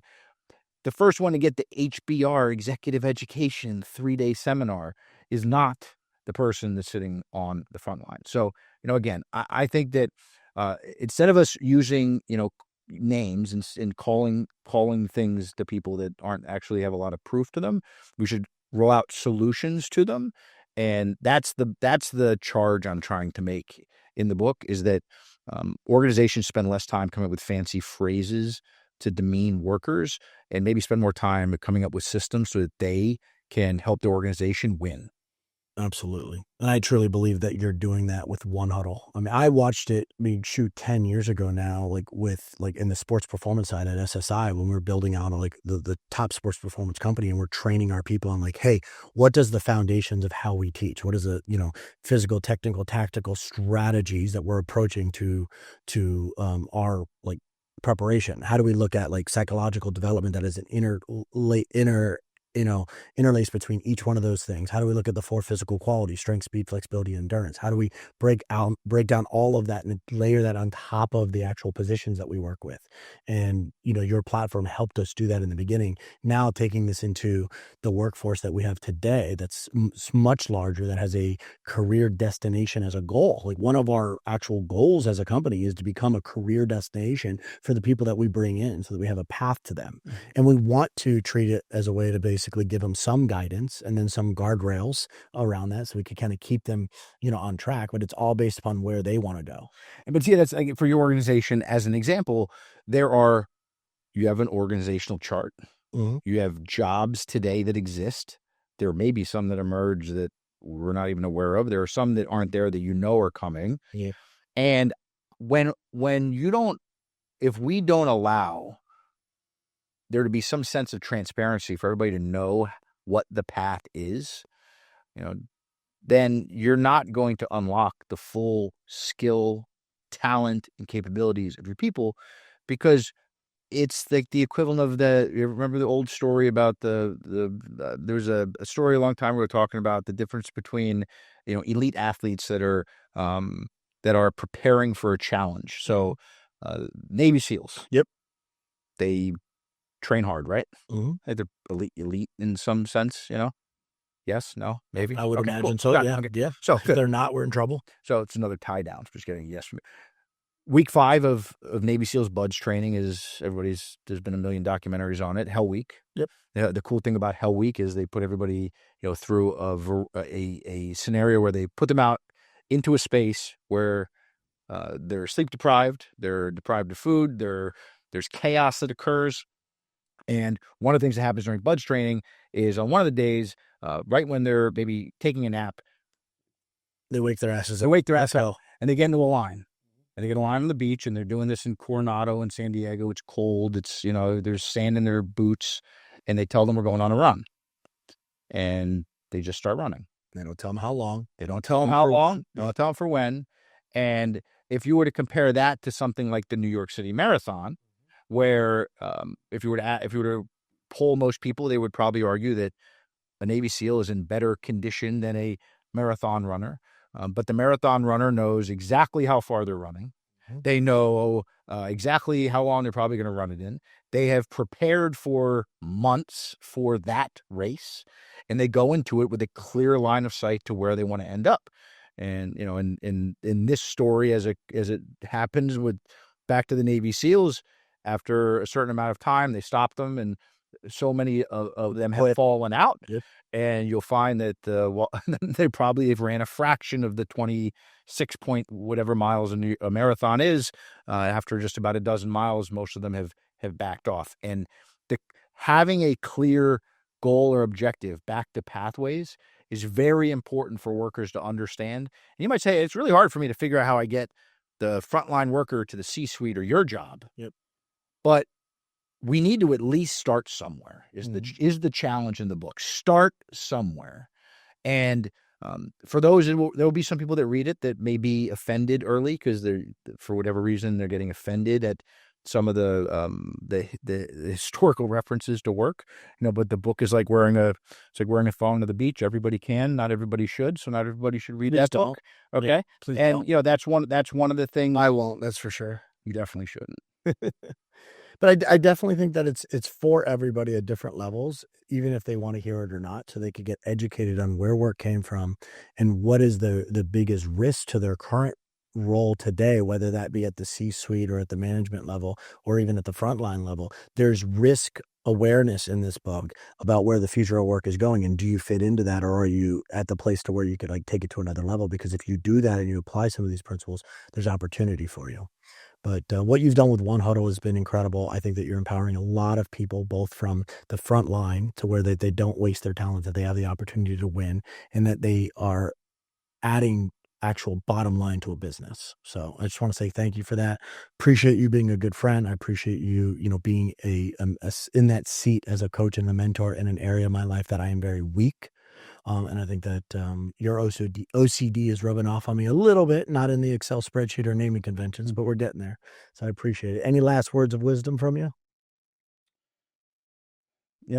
The the thing about the book that was probably the most fun part for me, there's a lot of stories, as you know, in it. I try to tell stories from people across the spectrum. Many may relate to those roles. Some will relate to someone around them. But when I wrote the book, I was trying to look at it through the vantage point that I have a daughter. Her name is Nico. She's 8 years old, and fucking shame on me if I don't do everything I can with the opportunities I have to affect the people that might someday be her coach or someday be her manager.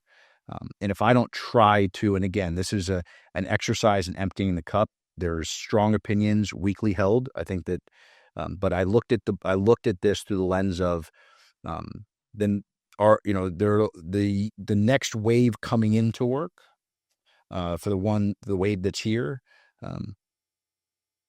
They're going to have people that are responsible for their development, and if not us, who? Absolutely. One of the things that you wrote, that the biggest sentence that stood out to me is literally before the book even gets started, and it says, "Why I wrote this book." And you said, "I wrote this book for one reason: to encourage all leaders to better see their people." And I think that there are a lot of fraudulent leaders out there. There's a lot of people that don't want to see better in their people. But if you could actually take that as a mantra every single day and say, hey, as a leader, here I sit, can I see better in them? Because one of the things that I do know to be true in athletics and high performance in sport is I'll look at an athlete and I'll be like, hey, you could do better than that because I've seen you do it. And there's proof that I've seen you do it before. And if you do it once, you could replicate it. And once may be lucky, two may be like a little bit of skill, but once you hit 3 times, it's a pattern. And then once you start to build that over every day into your habits, it becomes a proven system. There needs to be a system for developing your people. So this is kind of probably the biggest kind of takeaway that I had, is like the opening kind of monologue of the book. So I want to say thank you for that. All right. Appreciate it. Go kill it. Win. Thank you, sir. Yep.